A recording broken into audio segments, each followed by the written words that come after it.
This is weird. Is this what momentum feels like? A little bit. Is that the sensation I have? Actual momentum? It's been so long. I'm so unaccustomed to it, but deep within my T-cell memory, I seem to recall that maybe it felt a little bit like what I'm feeling like today, that this is a little bit of what momentum feels like. It's like that scene at the end of Shawshank where Red's on the bus. I can hardly hold a thought in my head or sit still. This must be the kind of feeling only a free man can feel. Exactly. That's a great analogy. And you know what? The fact that you didn't jump right in with some kind of Catholic guilt-driven, pessimistic take, laced and marinated in vinegar first, indicates that maybe indeed this is a little bit of momentum we seem to have right now, right? I'll accept it. All right. Greetings and welcome to the Steve Deace Show here live and on demand on BlazeTV, radio and a podcast. I am Steve Deace, he's Todd Erzin, and he is Aaron McIntyre. You are you. You can let us know what you think about what we think via the stevedeace.com inbox. Access it by emailing the show, steve@stevedeace.com, DEACE. Like us on Facebook, MeWe, Parler, and Gab. Follow me at Steve Deace Show on Getter and a noticeably freer Twitter. It is like it's 2018 on Twitter all over again, right? All right, so I'm sure that'll come up during the course of today's program. We have a jam-packed Tuesday show waiting in the wings for you. Good friend of the show, Josh Hammer, op-ed page editor over at Newsweek, will join us about his latest piece, which offended absolutely all of the right people. We'll talk to him about that next hour, as well as Pop Culture Tuesday, when we look at the intersection between pop culture and conservatism. We're going to talk about the new film Father Stu, starring Mark Wahlberg and Mel Gibson, it's a legitimately great film, by the way. But I wonder if it could have been more successful if they had not done as much of what they did a lot of in this film. And we'll discuss that because it's a dilemma. It's a dilemma that we had when we were putting the story process and the script writing process together for our own film, okay, on a nefarious plot. So we'll have that conversation coming up for Pop Culture Tuesday next hour. At the bottom of this hour, I'm going to share with you what I think is the best 7 minutes by a Republican in elected office I've ever seen. I have ever seen. And then you guys are going to tell me if you think that is fake news or not, if I'm blowing it way out of proportion. Okay, so we will get to that and more, but first we must get to Aaron's rundown of what happened while we were away. What happened while we were away, brought to you by Hostile Takeover Complete. Twitter has agreed to sell itself to billionaire Elon Musk in a deal valued at $44 billion. This comes about a week and a half after Musk initially made his offer to take the company over. Musk said in a statement, quote, "Free speech is the bedrock of a functioning democracy, and Twitter is the digital town square where matters vital to the future of humanity are debated. I also want to make Twitter better than ever by enhancing the product with new features, making the algorithms open source to increase trust, defeating the spam bots, and authenticating all humans. Twitter has tremendous potential. I look forward to working with the company and the community of users to unlock it," end quote. Former Twitter CEO Jack Dorsey said in a series of tweets he regrets what Twitter has become and that he regrets it being owned by Wall Street and advertisements, and that Musk is the singular solution he trusts. Meanwhile, the left is coping hard. If you get invited to something where there are no rules, where there is total freedom for everybody, do you actually want to go to that party? Or are you going to decide to stay home? And that's a question for Twitter users. What happens to the advertising? I mean, if there's no moderation or little moderation, do the advertisers stay away? What does that do to the business prospects for Twitter itself? You own all of Twitter or Facebook or what have you. You don't have to explain yourself. You don't even have to be transparent. You could secretly ban one party's candidate or all of its candidates, all of its nominees, or you could just secretly turn down the reach of their stuff and turn up the reach of something else, and the rest of us might not even find out about it till after the election. Amazon founder and former CEO Jeff Bezos reacted to the news by wondering aloud if China has gained leverage over the quote-unquote town square, because if there's one person who knows a thing or two about China having massive leverage over a large company, it's Bezos. The American Civil Liberties Union came out and said we should be worried about Musk's purchase of Twitter and the effect that'll have on free speech. Musk is a large donor to the ACLU, by the way. Donald Trump told Fox News he's not going to be rejoining Twitter, instead using his new social media platform, Truth Social. Florida Governor Ron DeSantis added this. You have some of these legacy media outlets in D.C. and New York saying that this is such a bad thing because Musk believes in free speech. But it shows you what they've used these tech platforms to do. When these platforms first came on the scene, they billed themselves as being open platforms, as letting people share ideas. Indeed, they were used to go around a lot of those failed legacy media outlets like NBC and CNN that nobody trusts anymore. And yet it seems like over the last 5 or 6 years, these big tech companies, including Twitter, have gone from being open platforms to being enforcers of the narrative. And if you dissent from that narrative, you can be silenced. You can be deplatformed. If you report things that are inconvenient to the narrative, like the New York Post did with Hunter Biden, they will take it down or freeze your account. Speaking of DeSantis, the newest St. Leo poll of DeSantis' approval rating finds him at a new high of 59%, an uptick of 3 points from the last iteration of this poll back in the fall.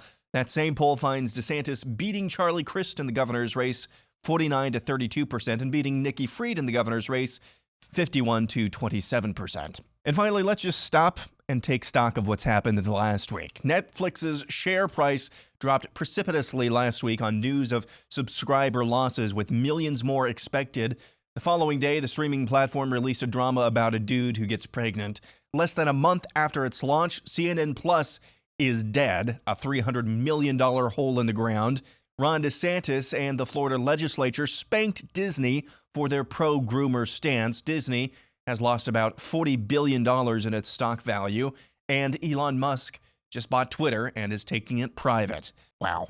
And that's what happened while we were away. Aaron's montage brought to you by my glasses, or at least the people that made them for me, over at Better Spectacles. And if you're like, man, I've got progressives or bifocals, or I'm a little far, I'm a little near, that means I've always got to get the dorky frames. I mean, that's me. I'm in that a little far and a little near category as well. I don't have to get the dorky frames anymore, though, because they've got handcrafted Rodenstock eyewear now available for even your problematic prescription and your regular one, too, when you go to our friends over at Better Spectacles, whose Rodenstock 140-plus-year-old company, one of the gold standards in all of the world, hundreds of patents. Ronald Reagan even wore handcrafted Rodenstock frames. You can get them for free if you take your prescription over, or you need to have your prescription checked out. You needed to have it prescribed. You need to have it diagnosed, whichever is the case. From our friends over at Better Spectacles, it's not just some online company with low-quality offerings. You'll get the same service from their expert opticians online that you'd get if you stopped into one of their stores. And right now, get handcrafted Rodenstock frames for free and 61% off their Go Spec lenses when you go to betterspectacles.com/Steve. That's betterspectacles.com/Steve. Coming up in today's overtime, and frankly, I only noticed this because he still has some of the most alluring blue eyes I have ever witnessed. You ever seen Kirk Herbstreit in person? Have you? What is happening? What's going on? It's not April 1st, so come on. There's like every violation. Every time that matters is happening right now. How was that Lindsey Graham impersonation? Good? Was it good? A little too good. A little too good? Nevertheless, Kirk Herbstreit does have some of the most amazing blue eyes in person you will ever see. The color blue does weird things to you. It does. You. I like blue Christmas Chargers lights. Uniforms, blueberry ice cream names. The pretty blue Christmas lights. Yes. I do. I do like the color blue. But in person, they are real and they are spectacular. Well, you won't be seeing them in person at the NFL draft this year, because he has announced via Twitter he can't go. He has a blood clot of mysterious origin. Of course, there's a lot of that, sadly, going around this year. It is the worst season ever for blood clots and hepatitis, so do please mask up. We will be discussing that in today's Overtime for Blaze TV subscribers, which you can access by just going to blazetv.com/Deace. If you're already a subscriber, we will record it right after today's show and then upload it there for you at blazetv.com/Deace. That's also where you can go today to become a subscriber at a discount. Again, that's blazetv.com/Deace. Aaron, I love the way you ended your montage because you had no idea of what I had planned to open up with today and say to the audience. But it's the perfect segue. So, great minds, once again, think alike. I want us to take a step back today, folks. I want us to take a step back and reconsider the statement I made at the beginning of the program here. Do we have momentum? We do.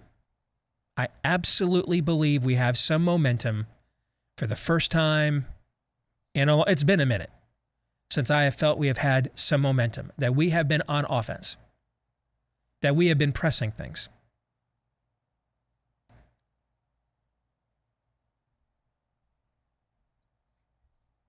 And if I'm right about that, consider what we do not have. We don't have any Republican in the White House, even one you would want. Which chamber of the U.S. Congress are Republicans in charge of and aggressively utilizing in order to push back on the spirit of the age? Well, none currently, but normally. It wouldn't matter. Normally never. It wouldn't matter if they Yes. did, right? Indeed. Think about where we started this year. When we came back in January, we were looking at unprecedented violations of bodily autonomy via a poisonous jab. We were looking at unprecedented levels of big tech censorship, which was literally killing people.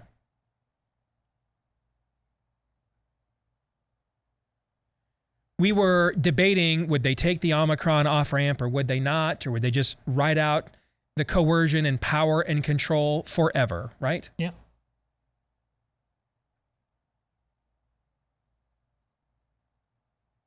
Things looked pretty bleak at the start of this year.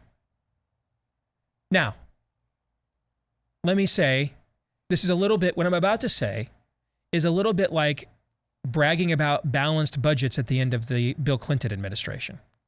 They did happen, they did occur, and those are good things, but they didn't actually pay down the national debt. They did balance the existing budget for that fiscal year, but they didn't really tackle the monstrosity and just left it to be piled upon by future generations, okay? So we've got to be amorphous, flexible. We've got to think transcendently and imminently. Macro, micro. In the big picture, we are in deep, deep doo-doo as a people. Deep. Existentially deep. The kind of deep doo-doo you don't come back from as a culture, but the fact that you reached that level of depth of doo-doo is indicative of the fact you are headed to the bottom, to the ash heap of history.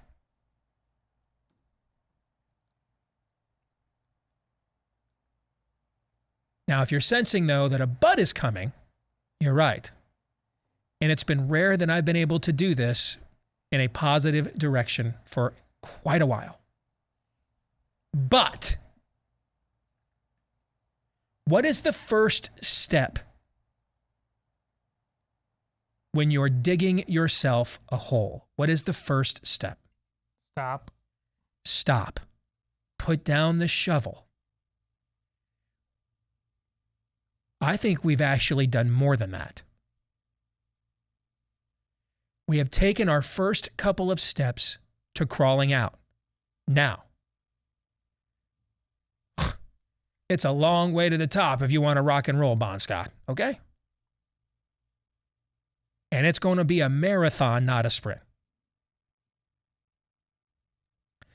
But we defied human history in forging these 13 colonies, this new world, into a world superpower already.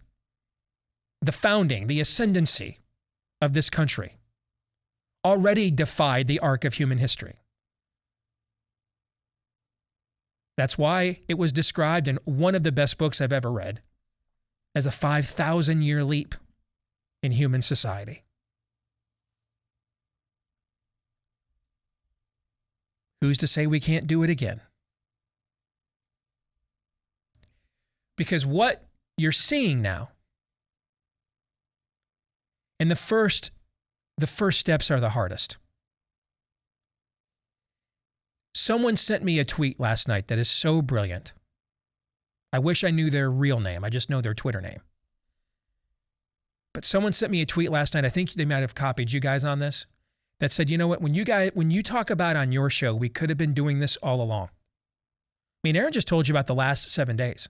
And he pointed out, in 3 weeks, Ron DeSantis and the Florida GOP absolutely pimp-slapped woke Disney. They've been quiet as kept over there the last couple weeks. You notice that? Boy, they came out guns a-blazing. How you like me now? Quiet as kept over there at Disney HQ in Orange County, Florida. Ain't got much to say now.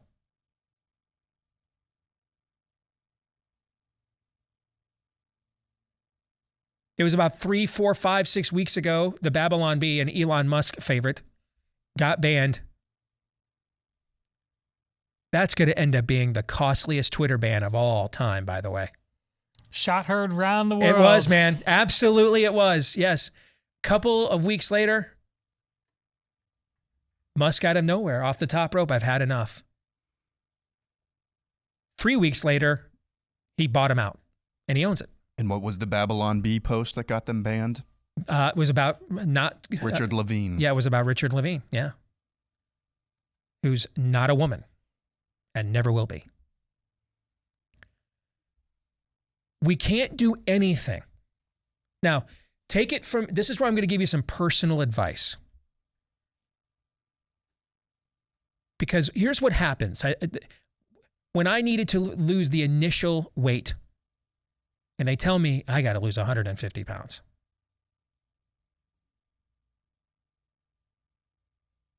And that number is just so overwhelming.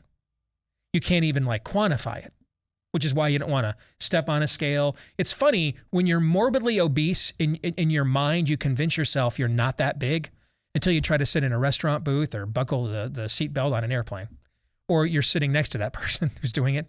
And then when you start losing a bunch of the weight, in your mind, you actually now reverse it and start thinking you're wider than you actually are. Why? Because we lie to ourselves. One is a bad lie to keep us complacent. The other is a good lie to keep us motivated. And when they give you a number like that, you're thinking, there's just no way I can lose that. And then they give you the plan to do it, and you're like, there is no way I can do it. For how long? I cannot possibly. We work out 5 days a week. Your mind just starts coming up with all kinds of objections. You can't do it. And then you get upset at yourself that you didn't do this when you only needed to lose 75 pounds, which is still a monstrous number, or only needed to lose 40 or 30 pounds, right? You start, and then you think, because I didn't do it for so long ago, there's just no point in doing it now, so just keep drain circling. And you get in the give up, try harder cycle. You try to white knuckle it for a while, it doesn't work, and then you give up, and then you succumb, and you just do this time warp over and over again until you finally start taking the first few steps out. Now, here's the thing: when you start gathering momentum, is you start thinking to yourself, oh, this is going to happen a lot quicker than I thought. Don't believe that lie. It won't. You might lose 7, 8 pounds your very first week. You won't do that every single week.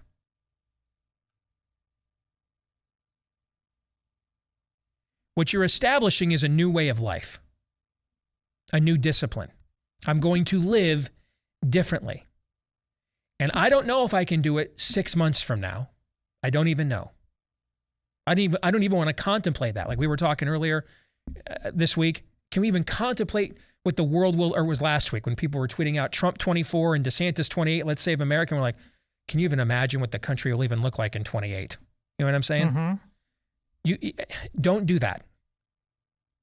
Just do it today. Just do it today. Start thinking to yourself, man, I don't know if I can go to my kids' school board meetings every month. I've got so many. Don't do that. Can you go this month? Can you go raise hell this month? Next month will take care. Sufficient are the worries of the day. Don't worry about a month from now or doing this 6 months in a row. Can you do it today? Can you start forming a new habit? Can you start forming a new discipline?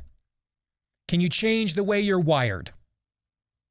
Retrain your body, which really requires a retraining of the mind. Can you do that? This is what it means to be disciplined. Oh, by the way, what is the root word of discipline? Disciple. Disciple. Is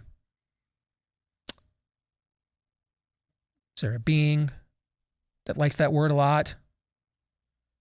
Ask that of his followers. You know, we just kind of acknowledged him on a macro scale worldwide here in the last couple of weeks for what he did for us, right? We did. Yeah. That's what we're talking about. A new discipline. Because imagine if we could do this for another 3 weeks. Forget a year from now. Forget it. Because that's when the lie will come in. You're too busy. Mm-hmm. No. Nope. Don't do that. Look what's happened. In fact, we're not even in the 1st of May. Unless you're in a jurisdiction under direct control by the spirit of the age, like the military or the healthcare system, the jab mandates are gone. The poison mandates are gone. The masks are almost completely gone.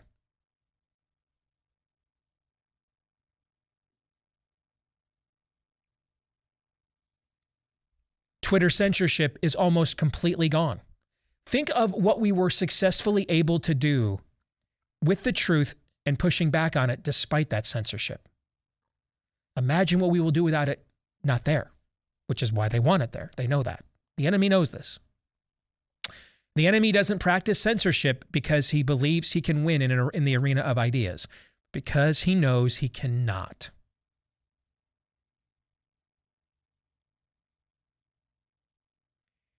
We have taken our first steps into a larger world from a paradigm standpoint. We can't do anything about the fact that we could have done this all along. And so this is where I now ask the two of you to start holding me accountable. Because here's what I don't want to do as your friendly neighborhood coach, co-teammate, analyst, because there's going to be days we're going to fall. There's going to be days we're going to slink back into old patterns. The mental wiring doesn't want to go without a fight. And the spirit of the age that reinforced it all those years doesn't want to let it go without a fight either. So you're fighting it as much as you're fighting yourself. I need to reverse my tactic much more into challenging why we aren't doing these things, into challenging in a way to encourage to keep doing what we have demonstrated already works. We don't have the White House. We don't have either House of Congress. We've got maybe 3.5 Supreme Court justices. We've got a transformational figure, as one transformational figure as a governor. We've got a handful of other really good ones and a handful of really good platforms. Is that a pretty good, just off the top of my head, assessment of our war chest? Yeah. And look at what we have accomplished here, and we're not even to the 1st of May.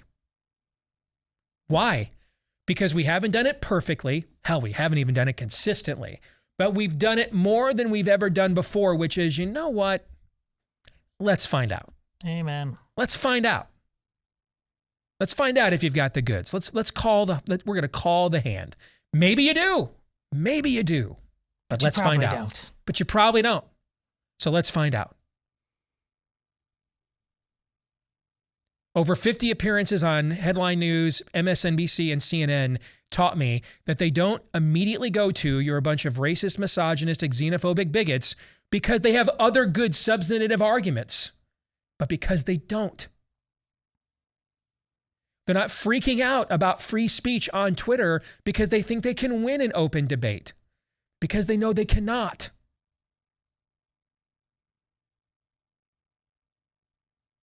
The last few months, or the first few months of this year,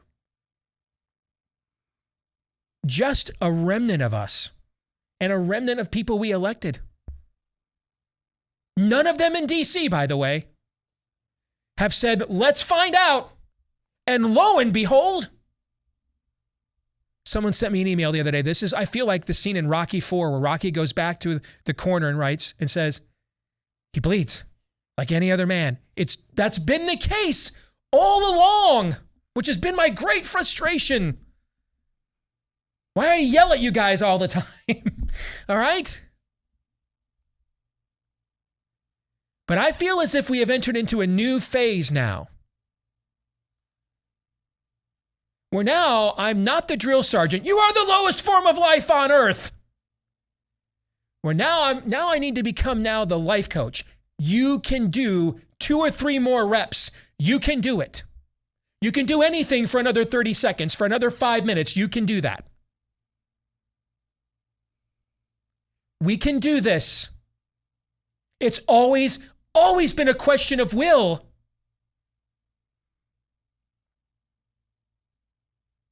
And that's always been a question of our own. The Lord said to the Israelites, I have given you the land. It is yours. But you must now go and take it. An act of faith, an act of faithful obedience, that I believe that the Lord is the only living God. So I will act on what he says, even though my eyes don't see it. My eyes see armies and armadas and societies much bigger and larger than our own. But the Lord who brought us out of Egypt, who demonstrated his faithfulness, who fed us manna, who parted the Red Sea, who gave us the law, I will act based on that preponderance of evidence. I will act on it. Unfortunately, they didn't. And so a lost generation took 40 years of one more trip around the mountain. We are at that juncture as a people now. We now have the evidence that if we step up, we can win. We can win. We can put one step ahead of the other and make the long climb, the Bruce Wayne-like climb out of that pit in The Dark Knight Rises. We can do it.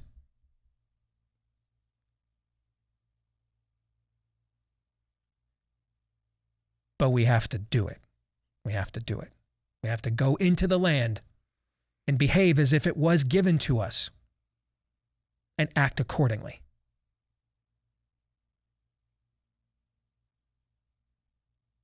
So I feel as if this has entered a new phase now.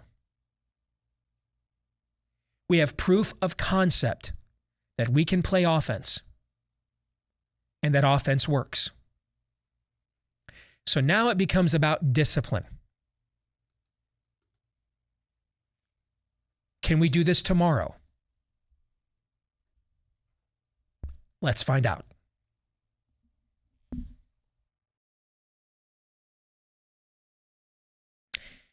One of the things that we are pushing back on is on behalf of Parental Rights, one of the organizations that's on the front lines of helping in that fight. Our friends over at Alliance Defending Freedom, they take cases along these lines and on so many other constitutional fronts, all the way up to the U.S. Supreme Court, and they do them all pro bono, which means they need funding. And where does that funding come from? From people like us. And you know, I've got a standard on this show. I won't directly ask you to donate to something I've not cut a check to myself. So if I'm willing to make a donation to Alliance Defending Freedom, it's because I think it's a worthwhile donation to make. And I would encourage you to do the same. And you can do that right now. Make your tax-deductible donation to protect parental rights and all of our God-given rights when you go to adflegal.org/Steve. That's ADF for Alliance Defending Freedom, adflegal.org/Steve. Once more, that's adflegal.org/Steve. Let's get to fake news or not here on the program. And I watched this clip in its entirety last Friday.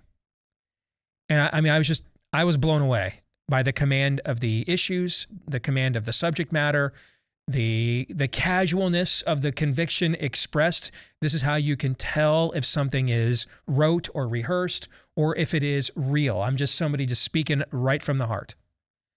And I think this might be the finest 7 minutes I have seen from a Republican elected official in my lifetime. Let's watch it, and then afterwards, you guys will tell us, is that fake news or not? So momentarily, I'm going to sign the Stop Woke Act. We actually have two other bills. We just did the legislature just did a special session. They passed 3 pieces of legislation. I'm going to sign 2 of those here today. One was, we did a bill last year to combat censorship by big tech companies.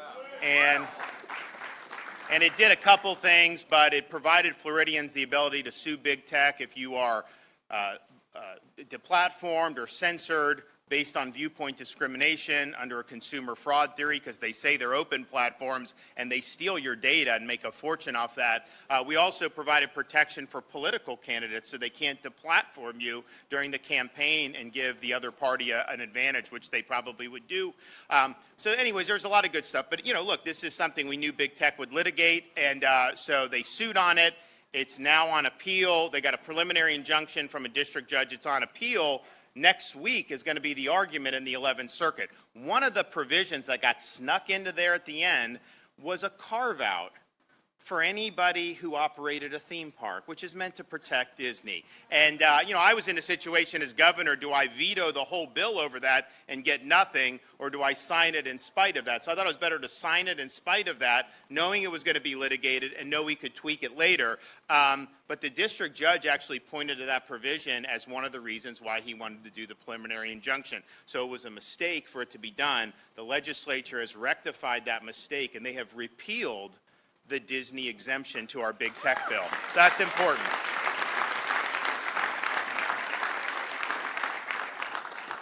The other bill will be dealing with a handful of what are called these special districts that were done prior to the ratification of our Constitution in 1968. And one of those districts is, unlike anything else that we know in the state of Florida, that was called Reedy Creek Improvement District. It actually gave Walt Disney Company their own government in Central Florida. And so they control, they're self-governing.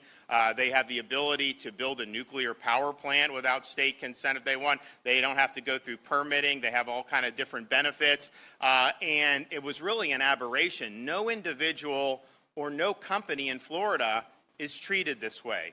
And it's not right to have dissimilar treatment. But, they had exercised a lot of power over the years. It was never anything that was debated. In fact, I don't even know that I knew the name of it prior to this becoming something that was live in the past few months. So we had to take a look at that, and we looked, and we said, you know what? I mean, man, this is not right. But, you did have the situation with our Parents' Rights in Education bill. And the thing is when you're doing some of this stuff, what happens with leftists and media. They like to distort. They like to create false narratives.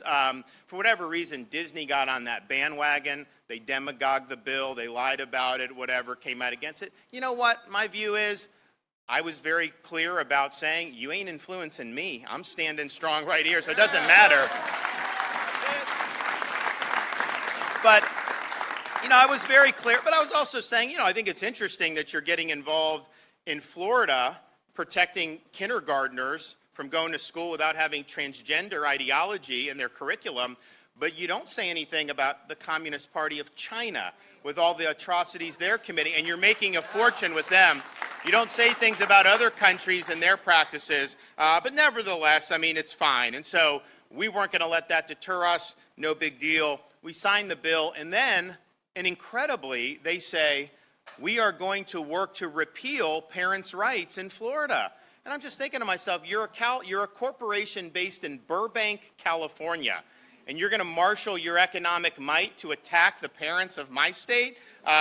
We view that as a provocation, and we're going to fight back against that. But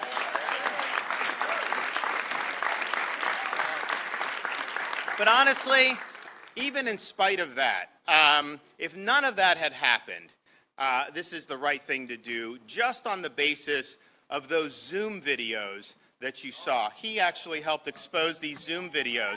If you guys haven't seen these videos, you need to watch these videos. These are videos of very high up people in this corporation in Disney, and they're talking about their intentional agenda to inject sexuality in the programming that's provided to our youngest kids, kids of my age, 5, 4, and 2. They want that as part of Disney programming. You know, that is just fundamentally wrong. And they have the freedom, I guess, to do what they want. But as a parent, I was very shaken by hearing that, because it's one thing to talk about legislation, and yes, they were wrong, yes, they did all that, but when you're talking about these acknowledgments and really the glee that these people had in these videos that they were going to get this stuff in, they were talking about concepts like pansexualism. I thought to myself, I don't know what that means, but I know I don't want my 5-year-old daughter to be taught it. And so it's really, really problematic that when a company had been so synonymous with parents of young children, to yes, come out against the Parents' Rights Bill, but then to have those videos produced where they're doing that. And you know, I'm just not comfortable having that type of agenda get special treatment in my state. I just can't do it. And so the bill here sets the marker that is going to go. Now, people will say they do have services, utilities. We're going to take care of all that. Don't worry. This is all, we have everything thought out. Don't let anyone tell you that somehow Disney's going to get a tax cut out of this. They're going to pay more taxes as a result of it. It's just, you know, we really need to get away from this type of treatment that was really unlike anything we've ever seen. And so, you know, I thought it was appropriate. I would have, you know, signed this bill 3 years ago if it had come to my desk just on basic principles. But I think that partnership that developed early on with Walt Disney, I don't think Walt would appreciate what's going on in this company right now. I'm sorry. And so I think it's appropriate to sign that here today. We also did sign the congressional reapportionment in Tallahassee earlier today, so that's going to be transmitted. But these are the bills: the Stop Woke, which passed during the regular session, and then the theme park carve-out from our big tech bill, and the special districts bill. We're going to put our John Hancocks on all of those right now. So I have a decent amount of experience in politics, recruiting candidates, analyzing them, working for them. What I saw there is something that is very difficult when you're consulting or working with a candidate to produce. Mastery of subject matter, easily communicated, easily understood, in total control with a hint of swagger without being off-putting, and then able to, without it sounding contrived, able to implement an empathetic point, like, as a father myself.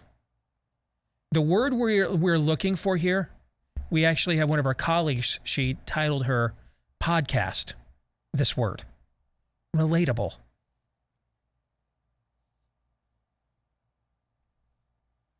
The media makes you think that legislation is the stuff of Sith Lords. Well, what happens when the guy gets unfettered one-on-one access to the rest of us who signed those pieces of legislation, gets to stand up in a large setting, and it turns out he's actually more Yoda than Darth Vader? That doesn't sound like a Harvard-educated lawyer. It just sounds like a guy named Ron.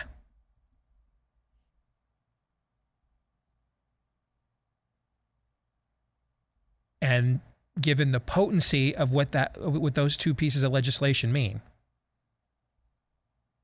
and the fact that by signing both of them, he is breaking, shattering traditions and paradigms within the Republican Party.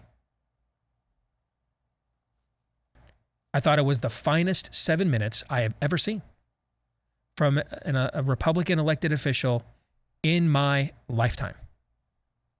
Now, gentlemen, you decide, is that fake news or not? Oh, that's not fake news. I am reminded of Scripture when he sends his disciples, the 12, out into the world and says, "Do not worry about what you will say." Well, this is the end product of that. When you give yourself over completely to a calling without fear, without hesitation, and you say, "Here I am, Lord." I used an arena like this, and I think I've mentioned this on the show a long time ago. But in the Harry Potter movies, in the fourth one, The Goblet of Fire, and I use this to talk to my children, and because it was so well done to me, the level of fear, don't say his name. And when Voldemort appears at the end of that movie in the flesh, and Harry goes to hide behind a large boulder because he's just overwhelmed by it. And he's just being taunted by Voldemort. And Harry just says right there, he just, enough. And he says, "Fine, have it your way." And he just comes out behind that stone, and it's on. And those two go to battle. But here's the important point. Because full abandon to the calling, without fear, without hesitation, knowing the stakes. But he gives it to himself anyways. The reason Harry Potter does not die in this moment, because that full abandon brings all of the angels and saints of that Harry Potter narrative to bear. His parents, the ghosts of his parents, the ghosts of many other who have died, they come and they are there. There is something going on in Ron DeSantis's life that is like that. And Steve's point about how, listen, if you go to your school board meetings and you're concerned, you're worried, and you need to have your note cards, God bless you. You go to that meeting and you have your note cards. But the reason he, in his position, resonates is it's not just that he said what he said and said it in the everyman speak, but he was speaking with you and to you. It would not have been as an effect for you. Yes, great oratory. If it had been every word verbatim, but he had just been reading it, it would have been good. We would have been applauding to it. But what he's doing up there, it's just total command of a narrative and a moment. It's organic. He's not just saying, he believes it. Yeah. He will follow through. Somebody else is not just propping him up. And therefore, you feel like this is something you can get behind, that you will go to the mattresses for. Mm-hmm. It's truly, truly inspiring to see finally a man in full. Aaron, I know you grew up listening to our show when it was local, and I used to draw the distinctions between positions and convictions. You remember those days? Yep. That's an example, in my view, of conviction. It's reflexive. Yes, and it's a far cry, because we'll get some speeches every now and then that are full of conviction, but they're also full of promises, most of which, at least in my adult life, most of which go unkept or unrealized. We'll get a lot of speeches from a lot of politicians about promises, and you can feel maybe there's some conviction there or great oratory, but at the end of the day, it really amounts to nothing. I think and that's rare in and of itself. We'll get those, but they're rare. What sets this in kind of another realm, maybe another seemingly universe compared to what we're used to getting, is the fact that this guy was about to go sign legislation. He had already accomplished what he was describing in his speech.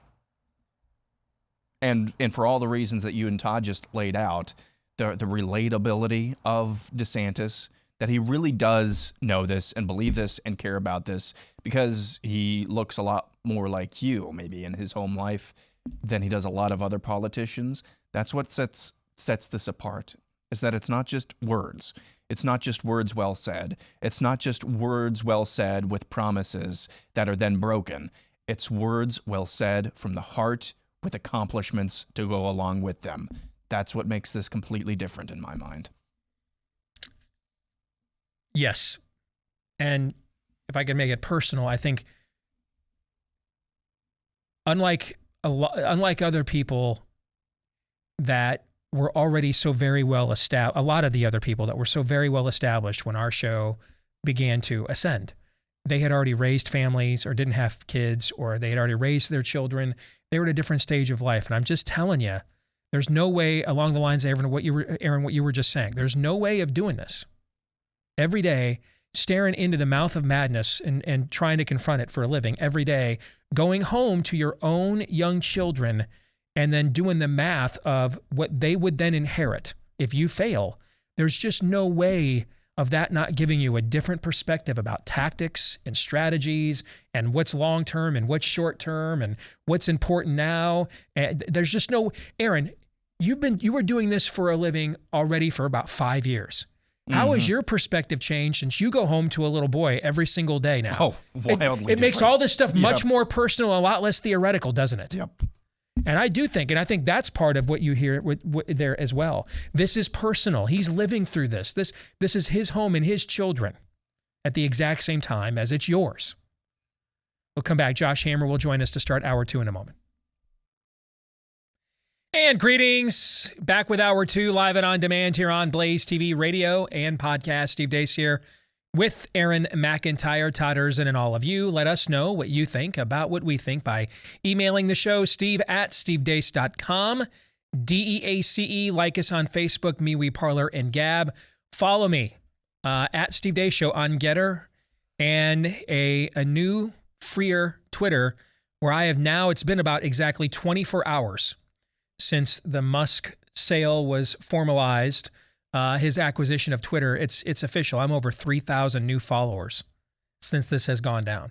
So at Steve Deace Show is where you can follow us there. I've gotten a lot of notes from people. I left, I gave up, I came back. I saw Tucker Carlson announced that he's back. By the way, friend of the program, Bob Vanderplatz, their Family Leadership Summit this summer. Speaking of Tucker Carlson, they just announced who their keynote speaker is. And it is none other than probably the biggest name in alternative media right now in the country.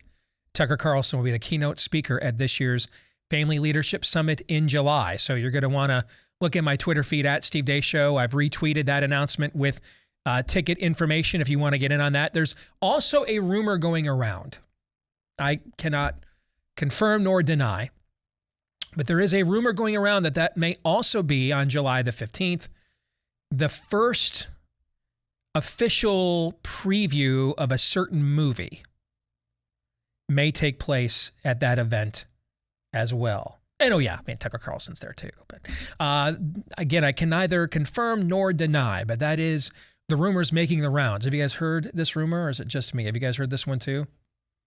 Coattails, baby. Coattails. So you've heard it as well? Yes. Indeed. All right. So again, if you just needed any further incentive to go ahead and look up that tweet in my feed at Steve Deace Show and get your tickets now. All right, coming up, speaking of movies, at the bottom of this hour, we're going to get into Pop Culture Tuesday.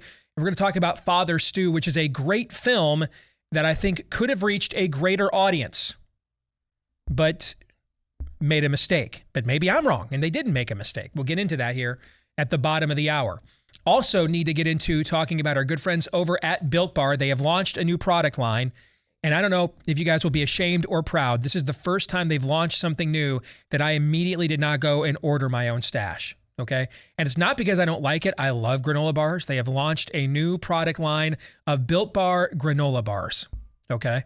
Are they gluten-free? Everything else they do is pretty much, right? So yeah. I'd look it up if I were you. Yeah. The only reason I didn't buy is I did the big spring cleaning of the garage last weekend and realized how many Built Bars I've got in the garage. And I'm fine with that. You bring the excess in here. I have a snack. So you wanted me to order more, so I'd bring you more of my excess?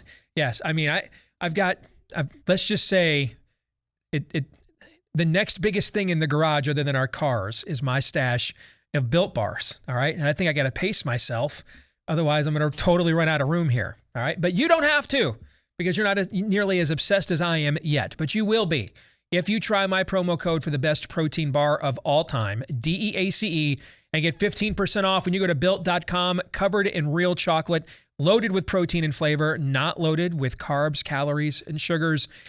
Make the substitution right now. It's better than a lot of the candy bars out there on the market, because try me, I've tried a lot of the candy bars out there on the market. All right. Built.com to get 15% off your first or next, or in my case, next order.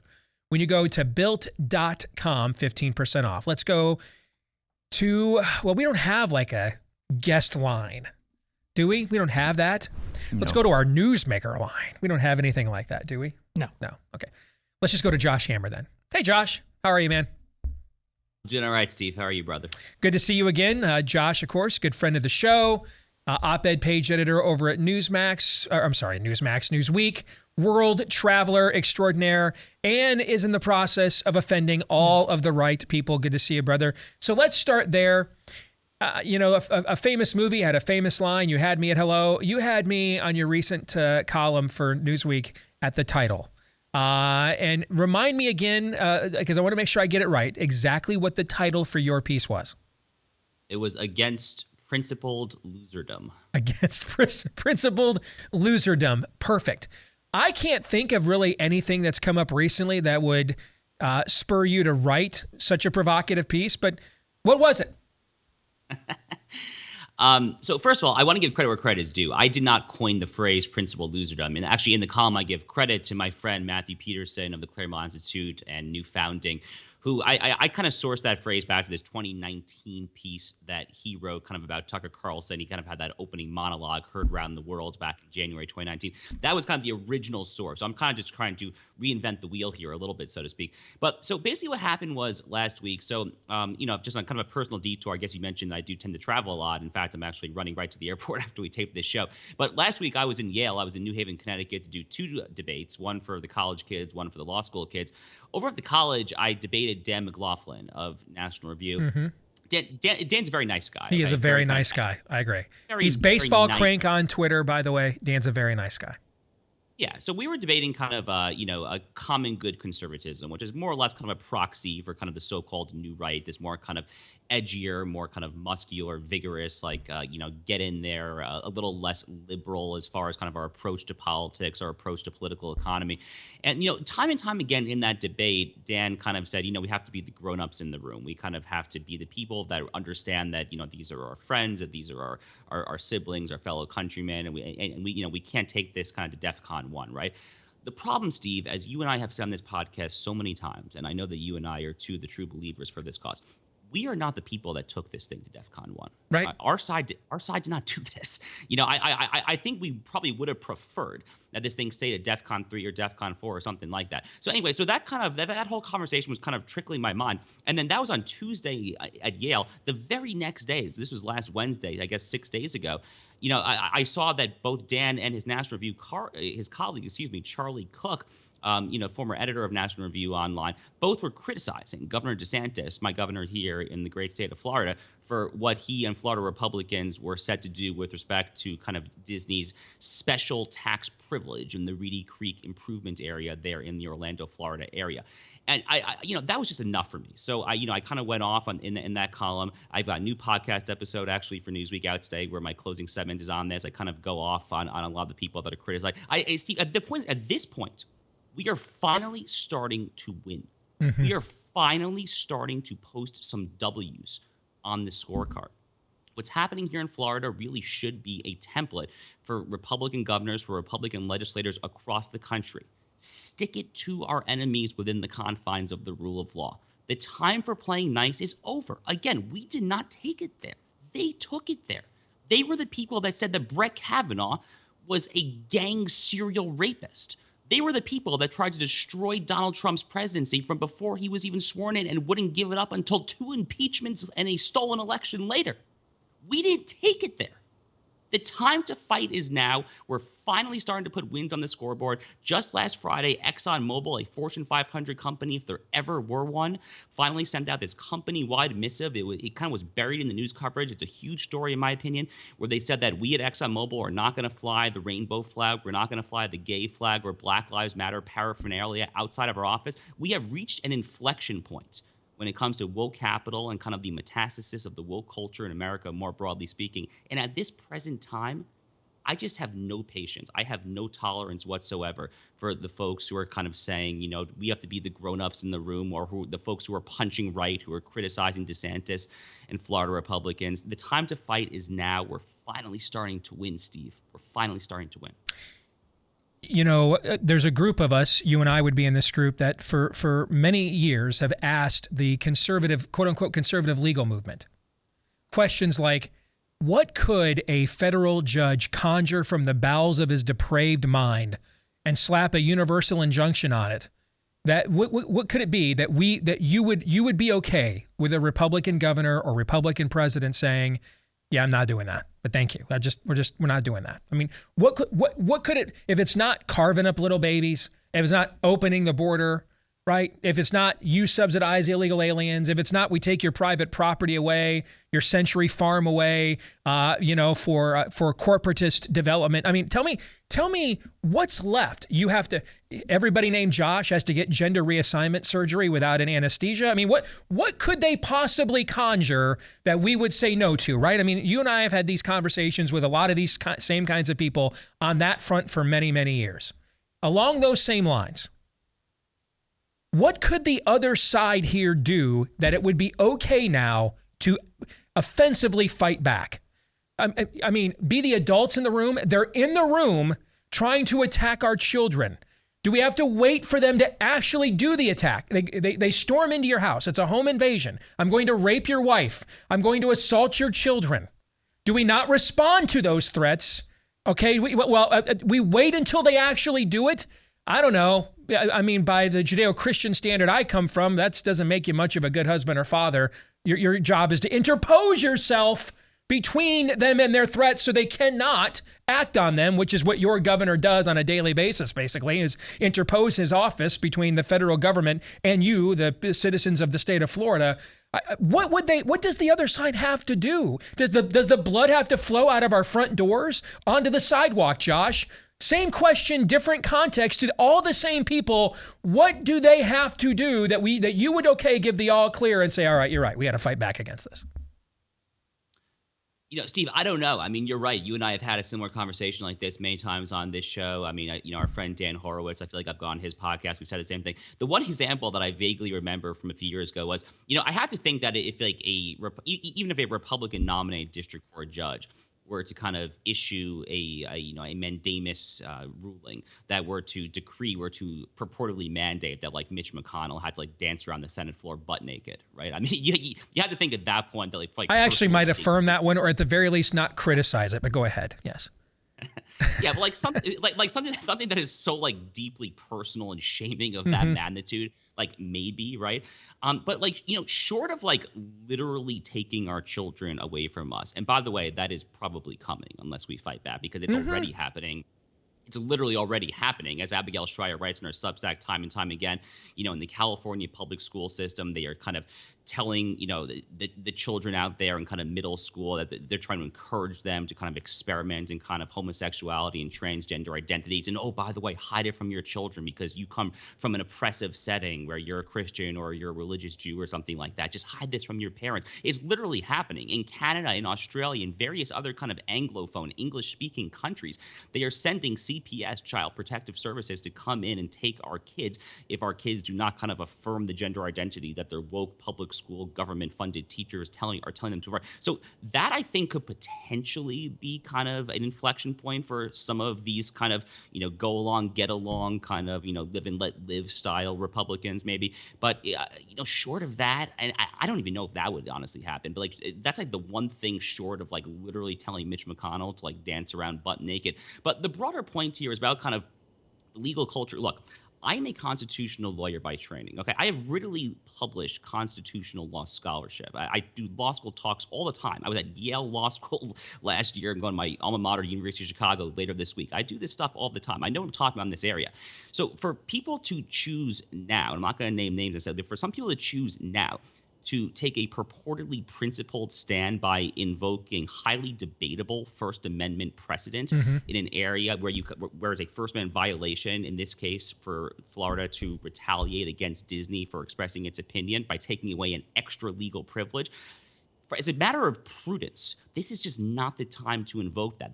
That precedent is deeply debatable on the actual First Amendment constitutional law. And the fact that it's debatable should tell you now is not the time, because again, Steve, we're finally winning. And I have to conclude that honestly, some people just want to see us lose. They like losing. Like Mike Anton said in that famous Flight 93 election essay, they like being the Washington Generals who get their asses handed to them every single day by the Harlem Globetrotters. They like to lose. There's money in losing. There's conflict in trying to win. Trying to win comes with a cost, right? 56 men signed that document, pledging their lives, fortunes, and sacred honors. And I know a lot of us have seen that famous Paul Harvey video going through the history of those 56 men. And we know the names of the few headliners. The reason you don't know a lot of those 56 men is because they did end up paying with their lives, fortunes, and sacred honors. There was a price to pay to stand up to the spirit of the age in their time. And I think this is the darkest hour where Churchill is surrounded by a bunch of people who are convinced they cannot win. And so go ahead and make the best deal that you can right now to hold on to some kind of semblance of your way of life while you still have leverage. I think that sort of Chamberlain-esque dogma is in a lot of our ranks at the exact same time. And I think that happens because there will be a cost. You might get banned from a social media platform you're trying to monetize. You might not have a job. You might not be able to get paid to pontificate for a living. You might have to do something with your hands, or something that breaks a sweat that doesn't have nearly the acclaim or the affirmation that you get off on a daily basis.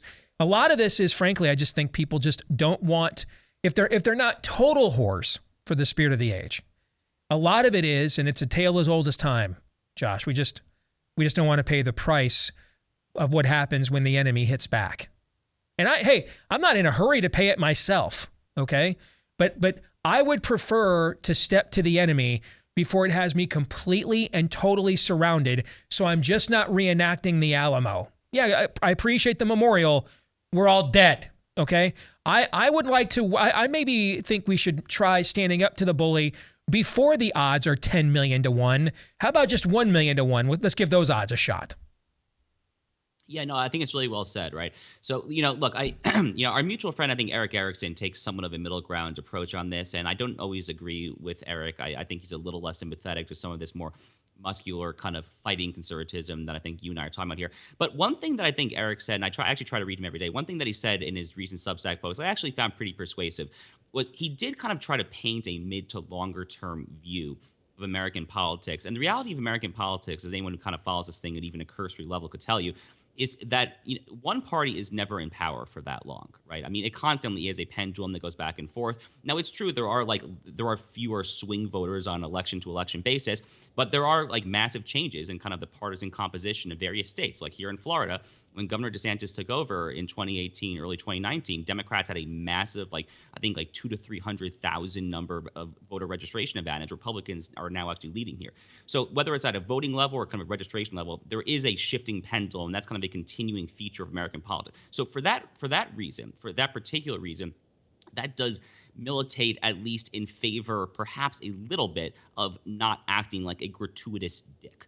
Okay, but having said that, with that caveat aside, we probably shouldn't go tit for tat with them on accusing their Supreme Court nominees of being gang serial rapists. With that kind of, I'm not in favor of violating the laws of nature and nature's God in order to uphold them. I'm not in favor of that. So I wouldn't be in favor of that as a tactic. If it's a lie, I wouldn't be in favor of that. Totally. No, I'm not either. I mean, look, what they did to, for example, with Brett Kavanaugh, what they did to Clarence Thomas, for that matter, obviously with Anita Hill, I mean, totally off limits. I mean, we should not be even discussing going there. That is abhorrent, disgusting. Here's where I would disagree with Eric and that point of view. I first of all, you need to make evidence, show me evidence there is a long term here under the current modus operandi, because I don't believe that there is, okay? We were talking about forcibly injecting into Americans an experimental technology that we had no long-term no long-term evidence that it truly worked, or what its side effects are. Now we got the CDC and other countries out of nowhere, hepatitis alerts like it's, the 1700s. All right, we got football announcers and soccer players stepping away from the game or being on camera because they have sudden blood clots, okay? What is the long-term evidence for a long-term? I would like there to be a long-term. I would like to pass on some good old-fashioned American complacency to my own children. Here's how I know there won't be one. If we continue in the current paradigm, which is when they get power, they can do literally whatever they want. They can say whatever they want. They can punish us however they want. And there is absolutely no punishment back for exceeding rules of engagement. One side gets to lob all the mustard gas it wants. And I'm not in favor of making mustard gas to counter the mustard gas. I'm in favor of stopping the people that want to launch the mustard gas before they freaking launch it. That's what I'm in favor of, okay? And so what DeSantis is creating now is a mutual assured destruction. This was the strategy of Reagan in the Cold War. Reagan did not build nuclear armaments at a record pace, Josh, as you know, because he thought he could win a nuclear war, but because he didn't think it was winnable. And so he wanted to de-incentivize radicals within the Kremlin who thought maybe they could win one. Maybe the West is weak. Maybe we can launch a preemptive strike. That's what SDI was about. Constantly trying to assure them this is not winnable. Don't even go there. It's mutually assured destruction. We need more of our people to pimp slap them around so that they're like, oh, okay, I guess that's off limits now. We can't go there. And we keep it within this fulcrum where it's, somewhere here in this center right, center left. And I'm totally fine fighting it out there and making a career out of that and enjoying the God bless America, okay? But they're the ones that want to move this fulcrum way over here and then punish you if you even are only willing to go this far. What Erickson and others are arguing for is beyond naive. The idea that there's a long term, we don't know what a border is, we don't know what a gender is, we don't know what a criminal is, we don't know what a law is, we don't know what a government is, we don't know what a vote is, we don't know what an election is. What the hell's your long term perspective? Long term to me is like in 6 months. Right.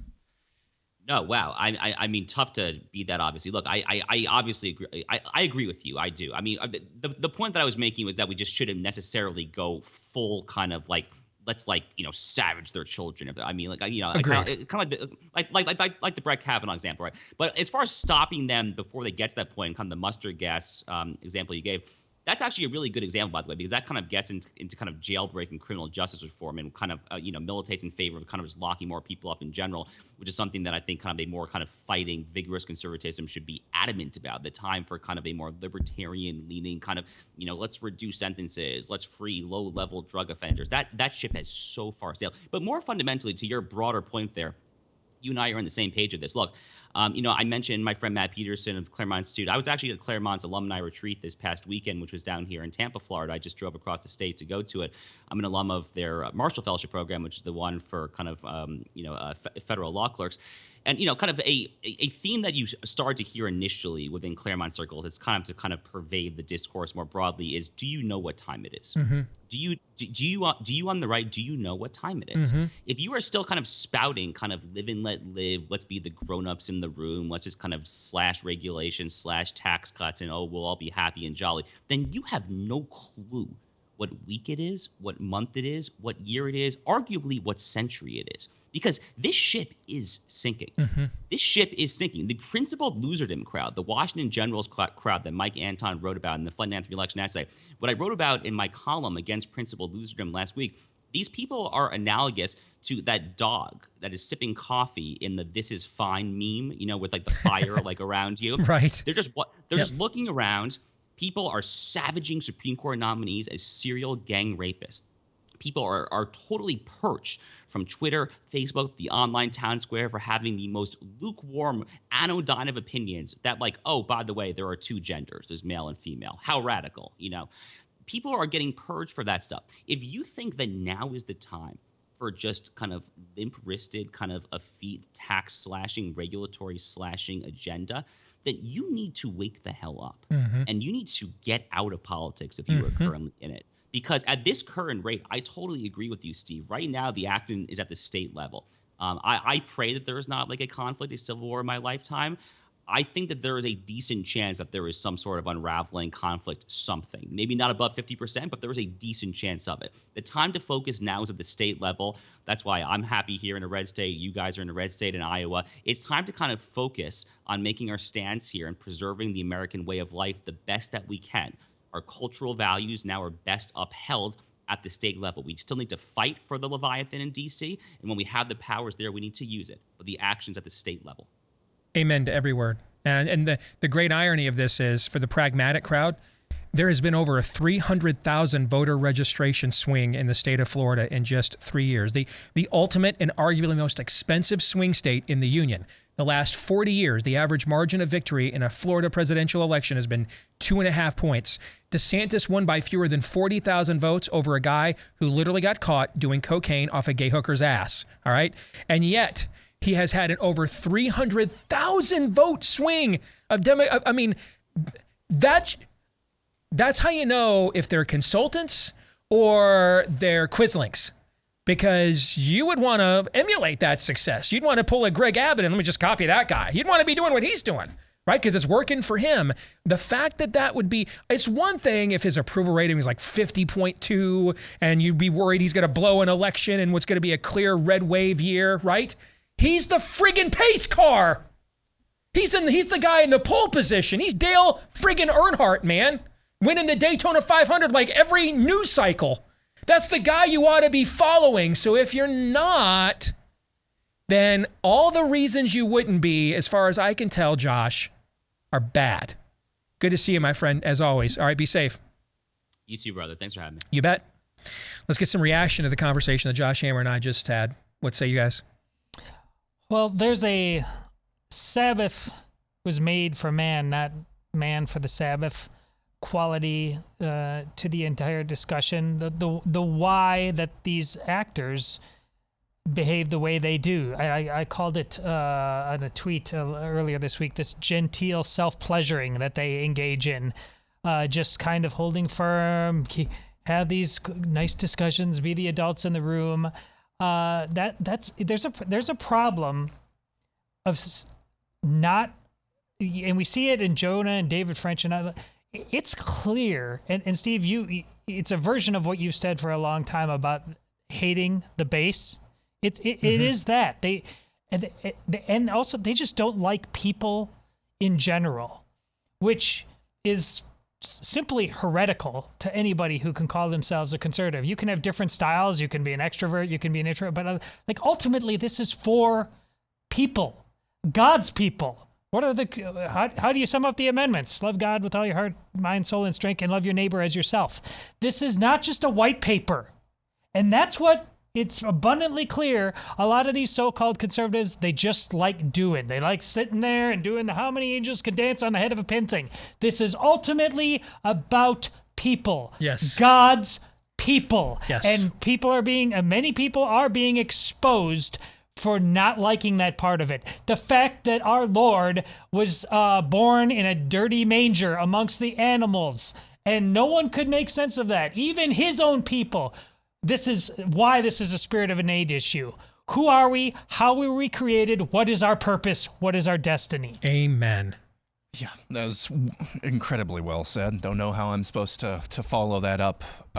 Well said, Todd. But I would say, from a human nature standpoint, the people who most say we need to be the adults in the room here, we need to just all take a deep breath, we blah blah blah. That in and of itself, 30 years ago was probably some pretty good advice. 20 years ago, pretty good advice. 10 years ago, maybe let's just make sure we know what we're dealing with. 5 years ago, now no, it's we have to reject that whole cloth. But the people who still cling on to that from a human nature perspective, you can see if you put yourself in their shoes, no matter if they came from a lower background or took the dirt road to get where they are. Whatever it is, if you're commentating and viewing things out of your brownstones or from your ivory towers, it's really easy, even when things are literally burning down on the ground where the little people are, it's still easy to say, take a deep breath, everything is fine here. We just need to be the adults in the room. That's human nature at work. That's not giving them an excuse whatsoever at all. But I think that's a big part of this as well, because the environment that they're surrounded by, the people that they're surrounded by, very much an echo chamber.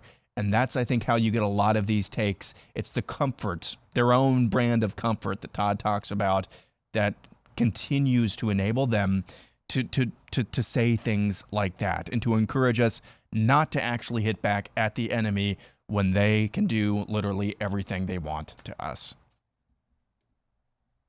That was a pretty good follow-up. Mm-hmm. That was pretty good, too. In fact, you guys, I'm not even going to add to what you two just said. I thought it was so well done.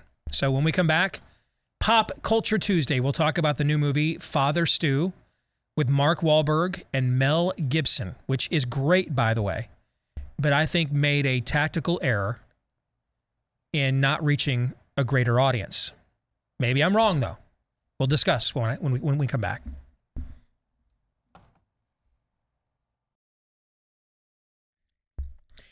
Well, just in case, that could never happen here. Happens here. Just in case your pre-trib view is wrong, all right? Whichever of those two camps you fall into, make sure you are prepared with our friends over at My Patriot Supply, America's largest preparedness company. Right now, you can save $150 off their 3-month emergency food kit and get free shipping, $150 off, and get free shipping to know that you and everyone in your care, in your household, you've got 3 square meals a day plus snacks, plus drinks, 2,000 plus calories. You're good to go with food stored up to 25 years with proper storage. Make sure you've got that peace of mind right now when you go to preparewithdace.com. These kits are in stock. They ship fast and discreetly. All right. They won't send you that, deep blue like Kirk Herbstreit's eyes van that says Doom Prepper on it. That make you uncomfortable again? Always? Always, yes. I guess you could ask for that. I don't know if that even exists, but they send it to you discreetly. All right. So, but your neighbors won't know what's going on, but you will. You know what time it is. You'll be prepared. When you go to preparewithdace.com, get $150 off and free shipping right now at preparewithdace.com. All right. I don't think either one of you have seen Father Stu, correct? I have not, but Nope. I very much want to. Okay. So then I think the conversation I want to have about the movie we can have without any spoilers then. Okay? Yeah. So I won't spoil anything. The movie's very good. It is very powerful. And the movie tells the story about a young man who's kind of a drifter, wannabe. He's always glomming on from one scam / quick get rich quick scheme or one dream vision that he doesn't follow through on to the other. Abandoned by his father, played by Mel Gibson. All right. And suddenly he sees a young woman that he's like, okay, that's my soulmate right there. That's my girl. Turns out she is a devoutly Catholic woman. And so he starts showing up at church and everything else in order to pursue her, and finds out in the middle of that pursuit of her that he's not the pursuer at all. He is the one being pursued by God to be called into the priesthood. Okay? And this leads to, well, I don't want to spoil anything, but some extremely powerful moments in this film. Particularly the last act is, if you can keep it together during the last act, man, then you're a hell of a lot more dude than me, or you're Vulcan. You're not of this earth, all right? Because the last act can break you, and in a good way. It's a very, very good film. Mark Wahlberg plays Father Stu, who is based on a real person. Mel Gibson plays his father.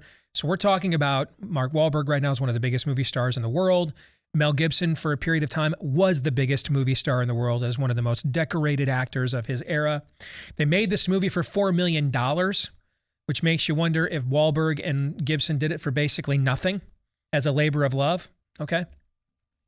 It's a great film. It is also rated R. And it has earned its R because this is like, it's like they had Quentin Tarantino consult on this script. Okay.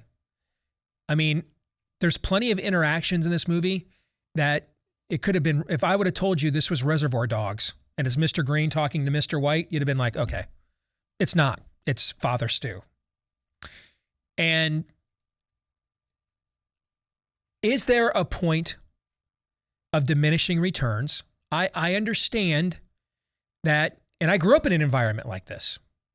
I grew up where people, I've told you guys before, I thought my name included an F-bomb playing youth sports until about the 10th grade. It didn't matter the sport. Football, basketball, baseball. I thought, that I get this environment. I grew up around it. I totally understand it. I grew up in it. So I understand the desire to want to portray something that people will identify as real, that models their own life experiences. But I do fear that this film went way too far. I think this way about the Nicolas Cage movie, by the way. The Unbearable Weight of Massive Talent, I believe is what it's called. It's great. I mean, and I'm not saying it's like the best Nick Cage movie in many years in comparison to the other recent lot of Nick Cage movies. It's a legitimately great film. It's hilarious. It has zero woke whatsoever, has no nudity, no gore, no excessive violence. It even has an incredibly wholesome message to it. I mean, the real message of this film is that Cage has forsaken his marriage and daughter in pursuit of his own career interests.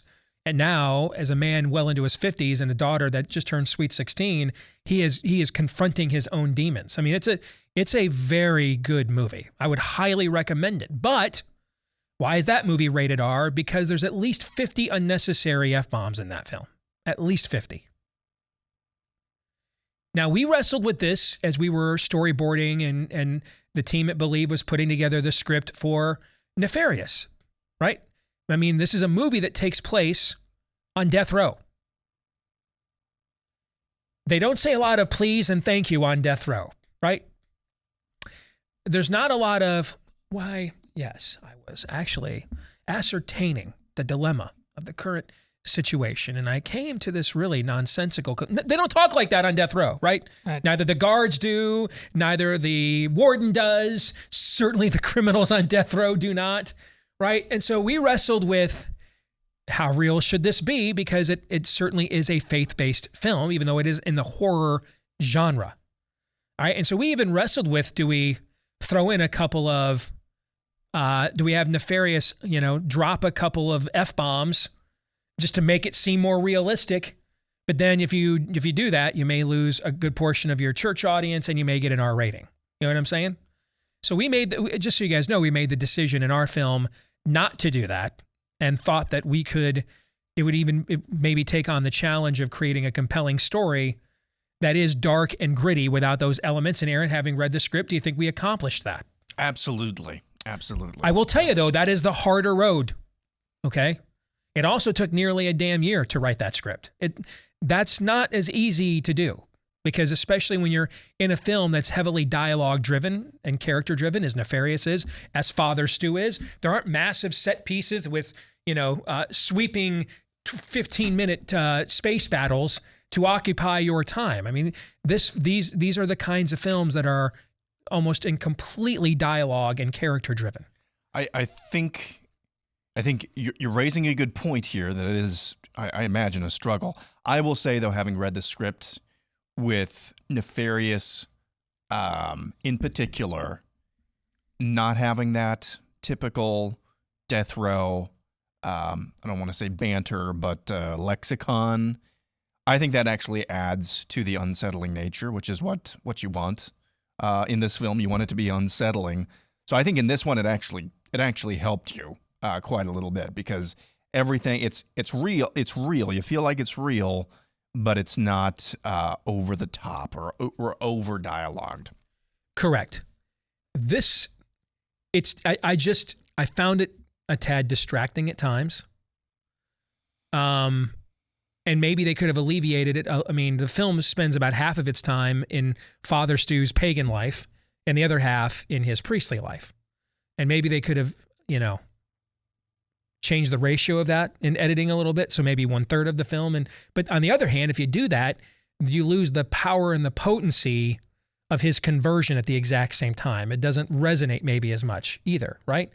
I just really hope they didn't get together and say, if we just put all these F-bombs and everything in the film, it'll just be relevant more.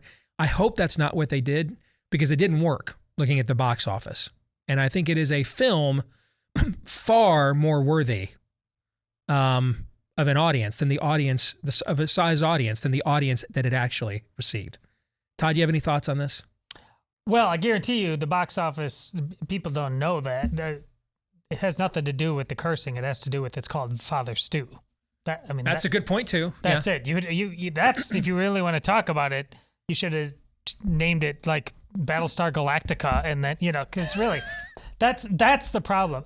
And listen, these guys, this guy, he's from Southie, right? Mm-hmm. And Mel Gibson is the guy who made The Passion, and then had quite an epic meltdown. So he was so dialed in to his Lord and Savior that he pulled off one of the great works of cinematic art ever, and then still had giant feet of clay.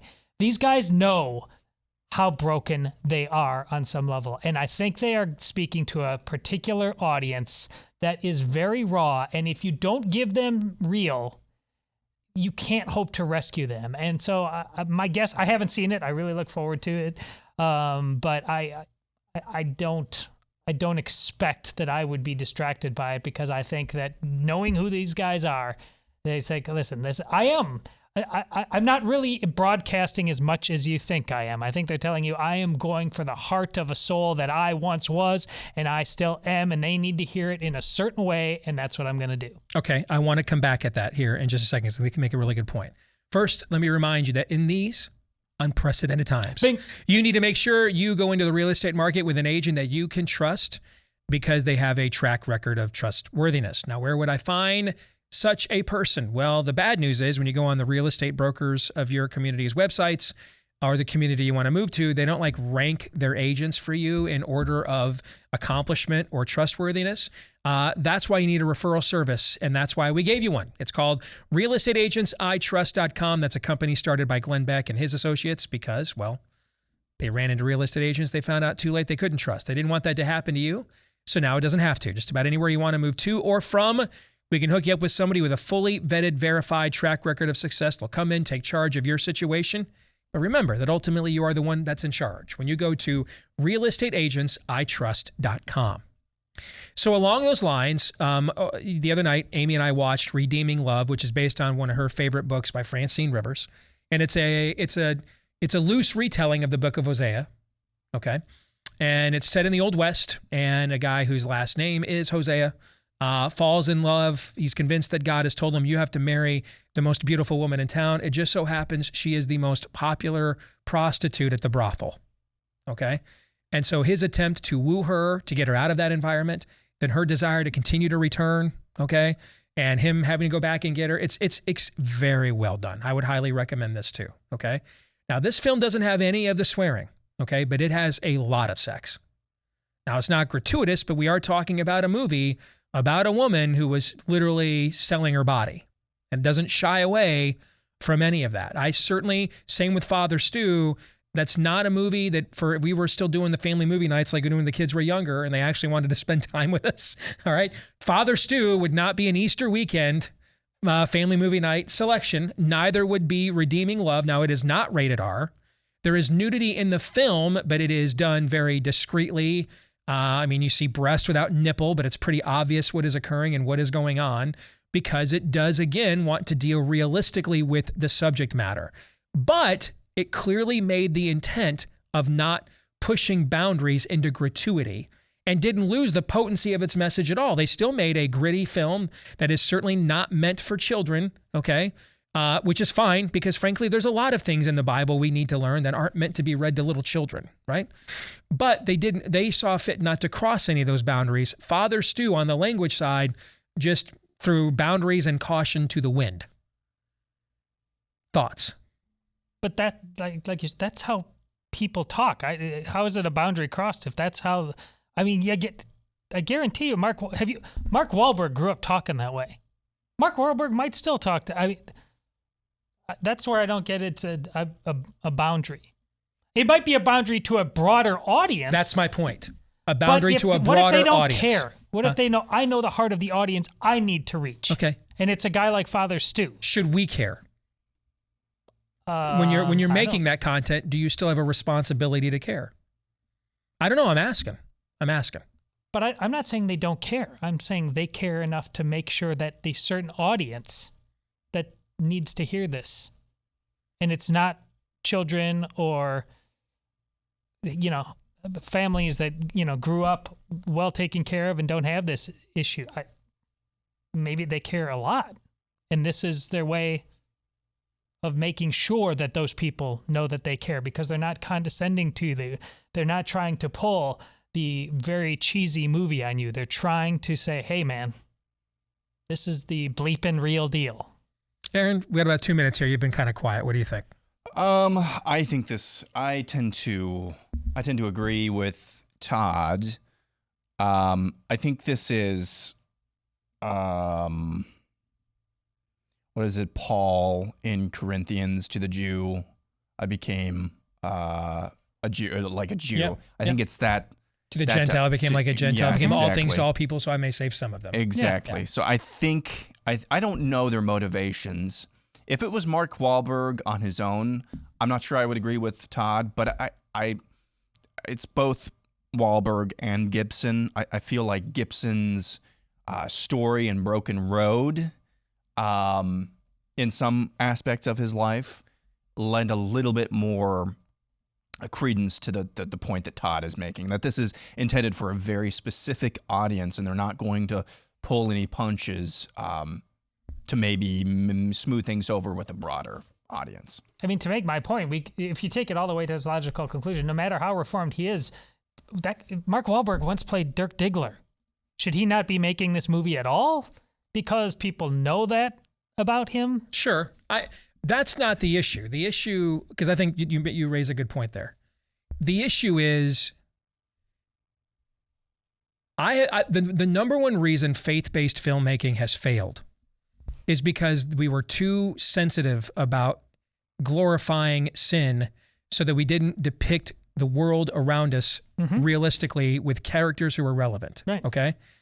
I am concerned that we would maybe swing the pendulum so far the other way, though, that we become too comfortable with it at the same time.